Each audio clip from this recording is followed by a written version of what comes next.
Students, कल अपन ने ज्यामितीय समावयवी यौगिकों के बारे में बता दिया था कि कौन कौन से यौगिक ज्यामितीय समावयवता दर्शाते हैं, जिनमें आपने बताया था एक तो एल्कीन, एक ऑक्सीन और तीसरा साइक्लोएल्केन। तो एल्कीन और साइक्लोएल्केन के अंदर तो आपन ने सिस और ट्रांस दो शब्दों का उपयोग किया था कि समान दिशा में हो तो सिस और विपरीत दिशा में समान परमाणु हो तो ट्रांस। और ऑक्सीन के अंदर आपने बताया था कि सिस की जगह सिल लगाना है और ट्रांस की जगह अपन को एंटी लगाना है। ठीक है बेटा, आज अपन जो बताएंगे वो बताएंगे ज्यामितीय समावयवियों के गुणधर्म। तो देखो बेटा, ज्यामितीय समावयवियों के गुणधर्म कौन कौन से होते हैं वो देखिए। नंबर एक, द्विध्रुव आघूर्ण। नंबर एक, द्विध्रुव आघूर्ण। पहली बात तो ये कि द्विध्रुव आघूर्ण को इस साइन से दर्शाया जाता है, ठीक है ना। दूसरी बात यह कि द्विध्रुव आघूर्ण जो होता है एक सदिश राशि होती है, ये आपने 11th क्लास में भी पढ़ा होगा बेटा। तो द्विध्रुव आघूर्ण एक सदिश राशि होती है और इसकी इकाई क्या होती है, डिवाई होती है। क्या होती है, डिवाई। तो देखो बेटा, नंबर एक, द्विध्रुव आघूर्ण में जब इलेक्ट्रॉनिक प्रभाव कैसे हो बेटा, समान हो। कैसे हो, जब इलेक्ट्रॉनिक प्रभाव समान हो या आई प्रभाव कैसा हो, समान हो, तो सिस का द्विध्रुव आघूर्ण अधिक होता है और ट्रांस का जो द्विध्रुव आघूर्ण है वो कम होता है। तो किसका द्विध्रुव आघूर्ण ज्यादा होता है बेटा, सिस का। किसका ज्यादा होता है, सिस का। देखो जैसे एग्जांपल, यहाँ अपन ने Cl लगा दिया, यहाँ देखो Cl डाइक्लोरोएथीन। डाइक्लोरोएथीन में जब अपन देखते हैं तो Cl का माइनस आई प्रभाव होता है। दोनों समूह समान दिशा में है और जब बेटा समान दिशा में होते हैं तो उनकी अपन की जरूरी नहीं है कि तीर का निशान लगाए, अपन यूं भी लगा सकते हैं, कोई अंतर नहीं है। इसलिए बेटा जैसा तुम्हें ठीक लगे वैसा लगा देना, कोई फर्क नहीं पड़ता, चाहे ऐसे लगा देना। इसका मतलब यह है कि इसका माइनस आई प्रभाव है तो बंद के इलेक्ट्रॉन इधर ही Cl की साइड ही जा रहे हैं। तो दोनों द्विध्रुव आघूर्णों की दिशा समान है और जब दोनों द्विध्रुव आघूर्णों की दिशा समान है तो ये आपस में जुड़ जाते हैं, इसलिए इनका सदिश योग हो जाता है और इनका द्विध्रुव आघूर्ण अधिक हो जाता है। यहाँ यदि अपन बात करें विपक्ष के अंदर, देखो यहाँ Cl का माइनस आई प्रभाव, यहाँ भी Cl का कौन सा प्रभाव है, माइनस है। यहाँ देखो बेटा, इलेक्ट्रॉन किसकी ओर जा रहे हैं, इलेक्ट्रॉन इधर की ओर जा रहे हैं। दोनों की डायरेक्शन कैसी है, अपोजिट है। और दोनों परमाणु कैसे है, समान है। जब दोनों परमाणु समान है, दोनों का इलेक्ट्रॉनिक प्रभाव भी समान होगा, लेकिन जब उनकी डायरेक्शन अपोजिट होती है तो वो दोनों परमाणु एक दूसरे के इलेक्ट्रॉनिक प्रभाव को निरस्त कर देते हैं। इसलिए उनका द्विध्रुव आघूर्ण समान कितना हो जाता है, 0। इस कारण सिस का द्विध्रुव आघूर्ण अधिक होता है और ट्रांस का द्विध्रुव आघूर्ण 0 होता है। इसी प्रकार इसमें देख लो बेटा, इसमें देख लो 2-ब्यूटीन के अंदर यदि अपन बात करें तो मेथिल समूह का कौन सा प्रभाव होता है, प्लस आई प्रभाव होता है। कौन सा प्रभाव होता है, प्लस आई प्रभाव होता है। ठीक है बेटा, प्लस आई का मतलब होता है कि जो बंद के इलेक्ट्रॉन है वो दूसरी साइड जाते हैं। जैसे मानो मेरा प्लस आई प्रभाव है तो इलेक्ट्रॉन कहाँ जाएंगे, आपकी तरफ। किधर जाएंगे, आपकी तरफ। और यदि माना मेरा माइनस आई प्रभाव है तो इसका मतलब इलेक्ट्रॉन किस साइड जाएंगे, मेरी साइड जाएंगे। तो यहाँ CH3 का प्लस आई प्रभाव है, यहाँ CH3 का प्लस आई प्रभाव है। तो देखो बेटा, ये समपक्ष रूप है और ये कैसा रूप है, विपक्ष। तो विपक्ष रूप का द्विध्रुव आघूर्ण का मान कितना हो जाएगा, 0 हो जाएगा और समपक्ष का 0 से अधिक होगा, अर्थात ट्रांस से अधिक होगा। तो यहाँ पर भी समपक्ष का ज्यादा है और यहाँ पर भी समपक्ष का ज्यादा है। आगे देखो बेटा, आई प्रभाव यदि असमान हो, कैसा हो, असमान हो। असमान में देखो बेटा, असमान है तो किसका ज्यादा होगा, उल्टा हो जाएगा, ट्रांस का ज्यादा हो जाएगा और सिस का कम हो जाएगा। तो एग्जांपल देखो, जैसे यहाँ अपन ने CH3 का देखा कि कौन सा प्रभाव है, प्लस आई प्रभाव है। यहाँ Cl का अपन ने देखा कौन सा प्रभाव है, माइनस आई प्रभाव है। यहाँ Cl का माइनस आई प्रभाव है और यहाँ CH3 का कौन सा प्रभाव है, प्लस आई प्रभाव है।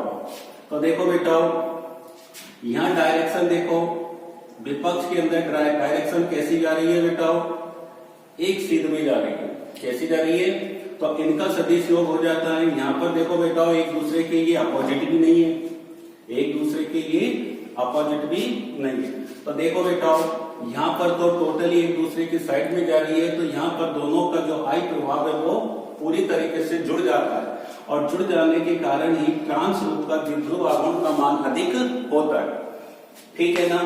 तो यहाँ देख लो I प्रभाव यदि अलग अलग हुआ तो किसका ज्यादा हो जाएगा, ट्रांस का ज्यादा हो जाएगा और सिस का कम हो जाएगा। दूसरा आता है बेटाओ गलनांक और क्वथनांक, मेल्टिंग पॉइंट और बॉइलिंग पॉइंट। गलनांक और क्वथनांक, गलनांक और क्वथनांक में इसका जस्ट उल्टा है बेटाओ। यदि I प्रभाव समान है तो सिस का कम होगा और ट्रांस का ज्यादा होगा। वो इसलिए कि ट्रांस रूप में जो वान डेर वाल बलों की संख्या होती है वो ज्यादा होती है। कुल मिलाकर बात यह कि उसमें आकर्षण बल अधिक होते हैं, और जिसमें आकर्षण बल अधिक होते हैं उनका गलनांक और क्वथनांक ज्यादा होता है। ठीक है। तो I प्रभाव यदि समान है तो ट्रांस का ज्यादा होगा, तो उसमें वान डेर वाल बलों की संख्या अधिक होती है, और यदि I प्रभाव यदि असमान है तो सिस का ज्यादा होगा और ट्रांस का कम होगा। तो सीधी सी बात है कि जिसका गलनांक और क्वथनांक ज्यादा है उसमें वान डेर वाल बलों की संख्या ज्यादा होती है। यहाँ देखो अपन ने जैसे मेलेरिक अम्ल और फ्यूमेरिक अम्ल का अपन ने एग्जांपल लिया। मेलेरिक अम्ल के अंदर देखो COOH समूह है, इसका कौन सा प्रभाव है, -I। ये देखो COOH है, इसका कौन सा प्रभाव है, -I। ठीक है। ये कौन सा है, सिस है, कौन सा है, समपक्ष है, और ये कौन सा है, फ्यूमेरिक अम्ल है। तो ध्यान रखना दोनों का I प्रभाव कैसा है, समान है, और जब I प्रभाव यदि समान हो तो किसका ज्यादा होता है, ट्रांस का ज्यादा होता है। तो यहाँ देख लो मेलिक अम्ल का जो मेल्टिंग पॉइंट है वो 130 डिग्री सेंटीग्रेड होता है। मेल्टिंग पॉइंट का मतलब ये होता है कि यदि अपन इसको गर्म करें तो ये 130 डिग्री सेंटीग्रेड ताप पर पिघल जाता है, जबकि फ्यूमेरिक एसिड 287 डिग्री सेंटीग्रेड ताप पर पिघलता है। और एग्जांपल ले लो, जैसे यहाँ देखो आप एलोसिनेमिक अम्ल और सिनेमिक अम्ल। सिनेमिक एसिड ट्रांस होता है, कैसा होता है, ट्रांस, और एलोसिनेमिक एसिड कैसा होता है, समपक्ष होता है। ठीक है। तो यहाँ देख लो बेटाओ, ये सिस है और ये ट्रांस है, तो ट्रांस वाले का कैसा होता है, ज्यादा होता है। यहाँ पर फेनिल C6H5 से अपन फेनिल समूह कहते हैं, कौन सा प्रभाव है इसका, -I। COOH कौन सा प्रभाव है, -I। और अपन ने बताया था यहाँ की जब I प्रभाव समान हो, कैसा हो, I प्रभाव समान हो तो सिस का कम होता है और ट्रांस का ज्यादा होता है। इसके बेटा सिनेमिक एसिड का भी गलनांक क्वथनांक ज्यादा होता है, किससे, एलोसिनेमिक एसिड से। या ऐसे याद रख लो, I प्रभाव समान हो तो ट्रांस ग्रुप जो कुछ भी हो उसका ज्यादा होगा और समकक्ष वाले का कम होगा। अब उल्टा कर लो इसका कि I प्रभाव कैसे हो, असमान हो। जैसे CH3 का कौन सा होता है, +I। COOH इसका कौन सा होता है, -I। दोनों प्रभाव कैसे हैं, अलग अलग है। तो यहाँ लिख दिया मैंने बेटा, I प्रभाव असमान हो तो किसका ज्यादा होगा, सिस का ज्यादा होगा। किसका ज्यादा होगा, सिस का ज्यादा होगा। तो ये समपक्ष है और ये विपक्ष है। प्रोटोनिक एसिड कैसा होता है, विपक्ष, ट्रांस।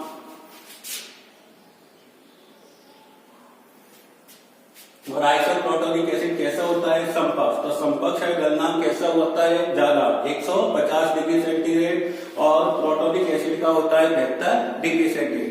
मतलब समपक्ष का ज्यादा हो जाएगा, ट्रांस का कम हो जाएगा।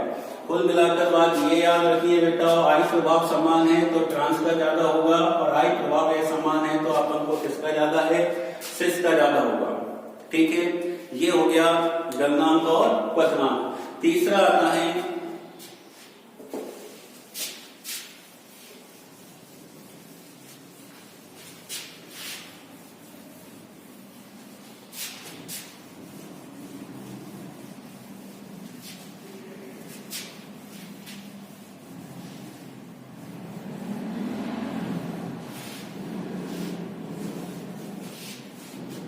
तीसरा, देखो बेटाओ, तीसरा जो आता है वो है रासायनिक गुणधर्म।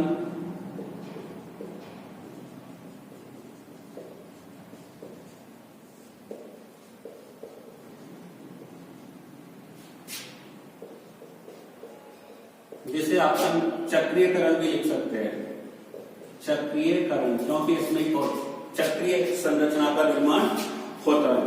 ठीक है।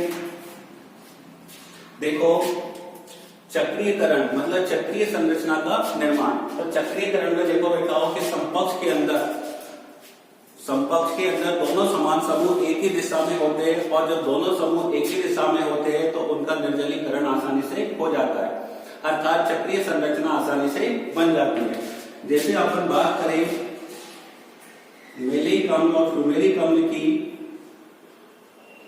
ये फ्लूमेरिक, ये सामने समकक्ष रूप अपन ने बना दिया जिसका नाम है मेलिक अम्ल। मेलिक अम्ल यदि देखो इधर, यदि अपन बात करें तो ये 140 डिग्री सेंटीग्रेड तापमान यदि अपन इसको गर्म करें तो क्या बाहर निकल जाएगा, एक H2O बाहर निकल जाता है। ठीक है बेटाओ, H2O का निकलना कौन सी अभिक्रिया कहलाती है, निर्जलीकरण। मतलब क्या हुआ, इसका निर्जलीकरण हुआ, डिहाइड्रेशन हुआ, और डिहाइड्रेशन होने के बाद में क्या बना, देखो इधर यहाँ C है, यहाँ CO है, तो CO और दोनों किससे जुड़ जाएंगे, ऑक्सीजन से। किसका सूत्र बन गया बेटा, ये किसका क्रिया फंक्शन ग्रुप है, ये वाला बोलो किसका है, ये एनहाइड्राइड का। ठीक है, किसका है ये, एनहाइड्राइड का। तो इसका नाम होता है मेलेइक एनहाइड्राइड, मेलेइक एनहाइड्राइड। अब अपन फ्लूमेरिक एसिड की बात करें,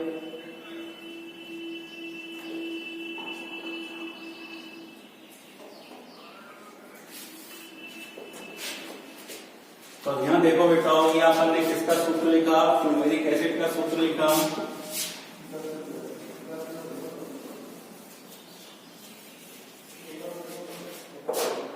तो ये अपन ने किसका सूत्र लिखा, फ्लूमेरिक एसिड का। अब यहां देखो बेटा, अपन इसकी बात करें तो दोनों में ये ट्रांस रूप है, कौन सा है ये, ट्रांस, और ये वाला क्या कहलाता है, फ्लूमेरिक एसिड। कौन सा, फ्लूमेरिक एसिड। अब फ्लूमेरिक एसिड की बात करें तो यहाँ देखो ये है मेलिक एसिड, अर्थात ये है समपक्ष और ये है विपक्ष।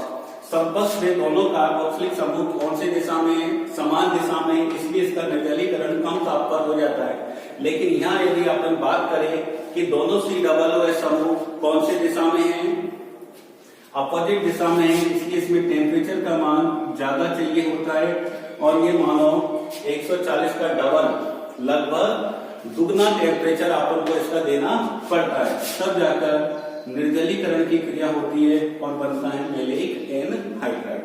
तो देखो बेटा, ये समपक्ष और विपक्ष दोनों रूपों में अंतर करने के काम भी आती है। इससे पता चल जाता है कि जो आसानी से निर्जलीकृत हो जाता है वो समपक्ष रूप होता है, और जो थोड़ा अधिक टेम्परेचर पर निर्जलीकृत होता है वो विपक्ष रूप होता है।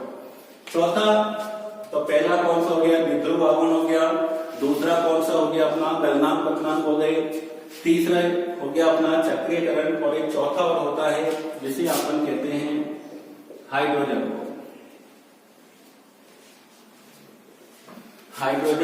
बॉन्ड। ये भी अपन जानते हैं बेटा, हाइड्रोजन बॉन्ड दो प्रकार के होते हैं, एक होते हैं अंत्य अणु और एक होता है अंतरा अणु। अंत्य अणु हाइड्रोजन बॉन्ड, जैसे आपन ने बताया कि एक होता है अंतः अणु, इसको इंट्रा बोलते हैं, इंट्रामोलेकुलर हाइड्रोजन बॉन्ड। दूसरा अंतरा अणु हाइड्रोजन बॉन्ड, इसको इंग्लिश में इंटर मोलेकुलर। एक बात ध्यान रखना, इसमें देखो आ की मात्रा आ रही है तो इसमें ए नहीं आ रहा, इसमें आ की मात्रा आ रही है तो इसमें ए नहीं आ रहा, और देखो जिसमें ए आ रहा है तो उसमें आ की मात्रा नहीं आ रही। ठीक है बेटा, इसके इंग्लिश में कई बार कंफ्यूजन हो जाता है। तो एक होता है अंतराणु हाइड्रोजन बॉन्ड और एक होता है अंतराणु हाइड्रोजन बॉन्ड। अंतराणु हाइड्रोजन बॉन्ड एक ही अणु में बनता है, किसमें बनता है, एक ही अणु में बनता है, और जो अंतरा हाइड्रोजन है ये एक से अधिक